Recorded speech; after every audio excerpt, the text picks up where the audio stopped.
wake up at 2:30 in the morning. We are live. After the Super Bowl. Good morning. Hi guys. Good morning. Suzanne's tired. We're just complaining about how tired we You are. after the Super Bowl. I know. I've been yawning all morning long.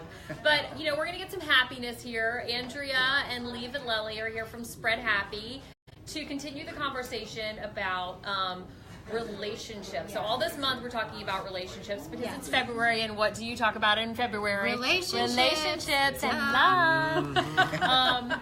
But Roby was really interested in this because we were talking about the number one relationship and why this one relationship is the most important. And that it's your longest lasting relationship. It's the only person you'll be with for the rest of your life. And it's the one that's the hardest to love, at least in my case. Exactly. It's yourself! Exactly. It starts with the foundation of self-love. And it sounds so goofy, self-love. But the truth is... I feel like I need to wear patchouli for this segment. Well, where is it?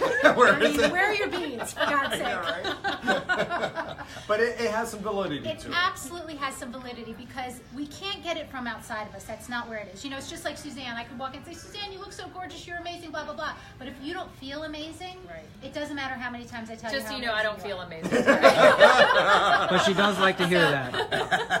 It's got to come from us, and it's got to come from nurturing, and it's got to come from being nice to ourselves, because in our life we are trained to have this negative self-talk running in our head, and it really does affect us, because when we have the negative self-talk, we project it onto our relationships. That's what I wanted to ask you is why do we project that onto the person we love the most, our partner? Yeah. When it's really ourselves that we're having the issue with and not them. Because it's a mirror, right? Exactly. Our relationships are a mirror. I'll let you Well, go for it's also the conditioning, as we said. We're conditioned to look outside of ourselves. So who do we look to? If we're upset, we're looking to the closest person, and we're like, project everything on there, right? Right, and thinking you're making me upset. But the truth is, when we do have that trigger, it's an opportunity to say, where is that discomfort in me? And then nurture that discomfort. It's a fear that we have, and we want to be nice to the fear so that it doesn't take us out in our life. And it sounds really silly, it sounds really esoteric, but when you really think about it, when you're feeling bad, that feeling is coming from within. And if a child were feeling bad, how would you treat the child? You would treat the child with love and compassion. You would say, it's okay, you can always start fresh, we all make mistakes. We need that for ourselves. Well, can you give us a real life example, like that inner dialogue you might have and how you get to the root of that? Yeah. The one thing I was going to say is, you guys, you have an amazing presence when you're on camera. And the reason you have an amazing presence is because you're natural. And that natural came from that confidence of being on screen and the camera and so on over a period of time. Well, if you didn't have that, you'd be looking elsewhere. You'd be nervous. It wouldn't flow. It wouldn't flow. That's the simplest way of realizing that. When you have that confidence within, your relationships are going to be different. You're going to be more confident in relationships. You're going to be more interactive with someone because you're not looking for outside influence to make you feel better so that you can treat somebody else better. Mm-hmm.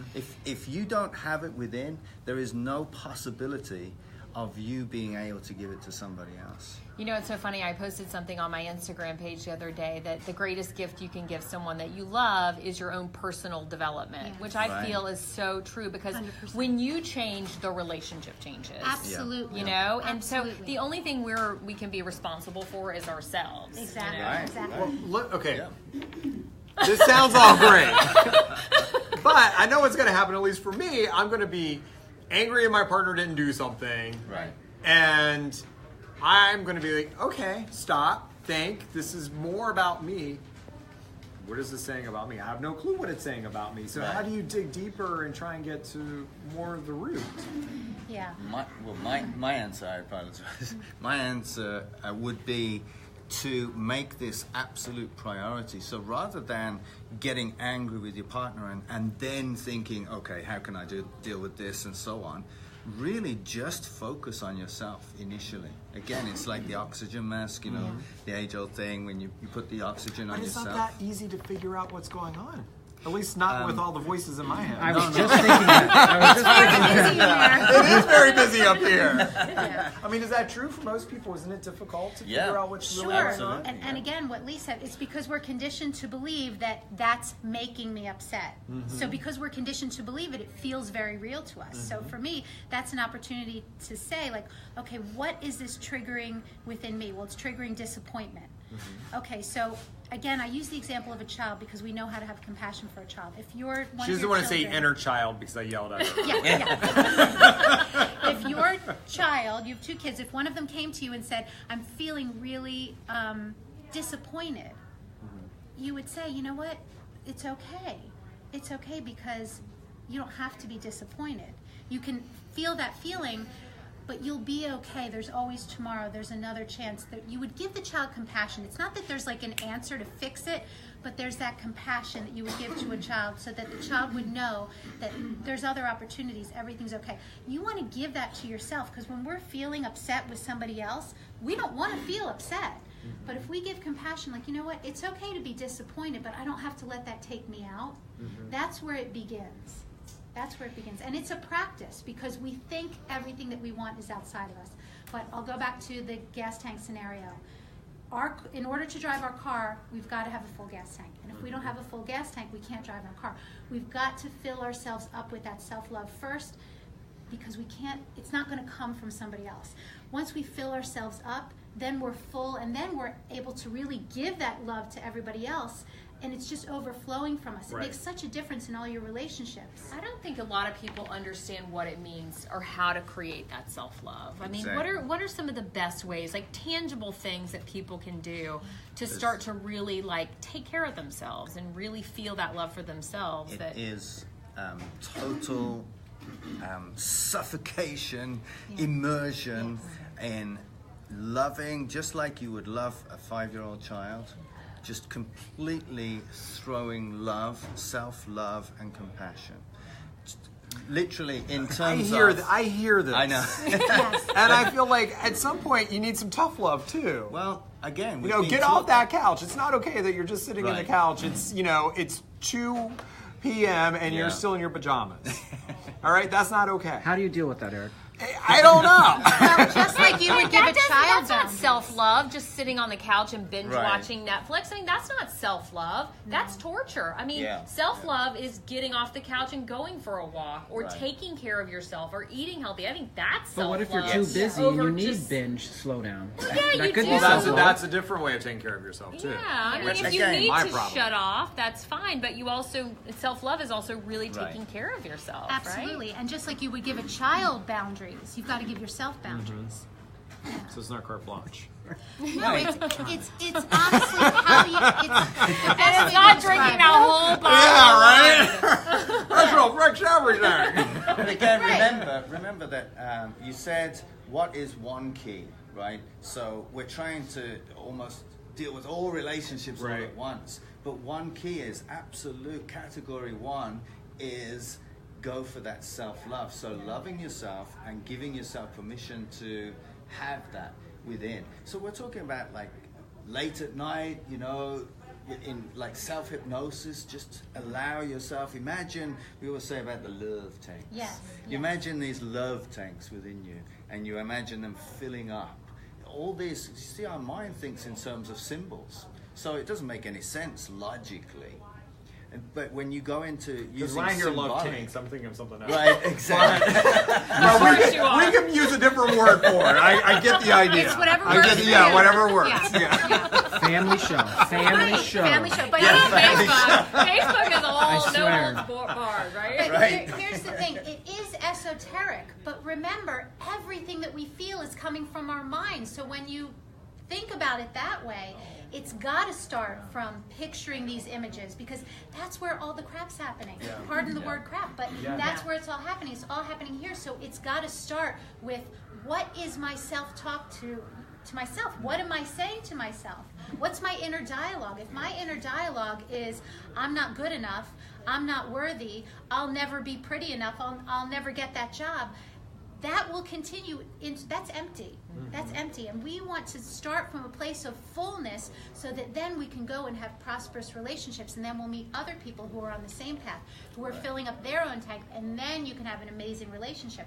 In this instance, I know mathematically 2 halves make a whole, but in the instance of relationships, 2 halves do not make a whole. And you know, I love what you said, that you think it's an external issue when it's an internal issue. How much easier is life if it's an internal issue? Absolutely. Rather than the whole world, you know, you against just need to you. deal with this and then you're set. Yeah. That makes things a lot easier. Yeah, that's exactly it, Eric. Yeah. I love that you said it. Like, that's the essence, is that it's all within us. Imagine how exhausting it is to try to Fix everyone control else. everything around Oh you. my God, I've been doing that my whole life. You have. And it's like, you know what? Just let it be, because how I feel about something else says everything about how I feel about me. Yeah, Right. Yeah. it's true. And your inner child, and this is the amazing thing, your inner child is your ego. A lot of times people think it's the other way around. It's our self-image. But your adult is your true self. So when you said about, well, wait a minute, you know, you got to have a bit of tough love. Well, in a way, yes. And when you're, as the adult, you sort of know, you respond rather than react. You treat things as they are, as opposed to, or rather objectively as opposed to subjectively. So that's the true adult in you. When we're going crazy and anxious, That's the child. and that's the child, Exactly. and Yeah. that's your ego, which, as you said, is so freeing, because you realize that it's just nurturing that inner child, that ego. Don't say that anymore. It's nurturing our self-ego. The ego, We okay. can come up with a better word. Fred. Let's just call it Fred. Fred, okay. Nurturing Fred, our self-image, is a really nice way to put it. Right. You know, it's our story that we've created about ourselves. That's what we want to nurture, because remember, that's coming from past conditioning. There's no truth to that, but it feels so real because it's living within us. You know, that's why all of this picturing filling your tank and picturing yourself being okay with whatever's happened and having compassion for the situation, having compassion for yourself, is the first step. It's not, we can't write it in a diary because it is actually within us. But when we remember that everything is in our mind, it makes perfect sense to nurture that story, to have compassion for whatever we're thinking. You know, I was telling Suzanne yesterday, I went to yoga, and when I got there, she placed, you know, she was sort of placing everybody in a circle, and she put me right in between the 2 heaters. And at first I'm like, is she kidding? Because Suzanne knows I don't like to be hot. But she's going to hot yoga. So I'm in between, and I first got there, and I was like, oh my God, I'm so hot, Never I'm so gonna hot. I can't last. believe I'm at the hot yoga, right? I can't believe I'm in front of the heaters. And then I let that go, and about an hour in, I was like, I thought, oh my God, I totally forgot that I've got this hot air blowing on me. And I thought, isn't that amazing? Nothing changed except me. The heat didn't stop. She didn't turn off the heaters. The only thing that changed was me. So that's how powerful we are. Yeah. Yeah.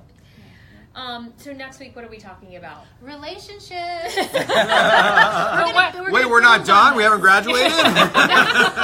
We're going to build on this. Next Okay. week we'll talk about intimate relationships. Okay, Yeah. that's going to be good. And if you want more from Andrea and Lee, they host workshops. Are you guys We having do another one every coming up? Tuesday night. Yeah, every we do. Tuesday night we're at Therme Retreat in Delray, which is an amazing, amazing place. Still haven't been there. I need to come. Oh, you have to come. by. Yeah, 6:15 to 7:45 every Tuesday. We're at Therme. You can go on our website, spreadhappy.net, and check us out and sign up or give us a call.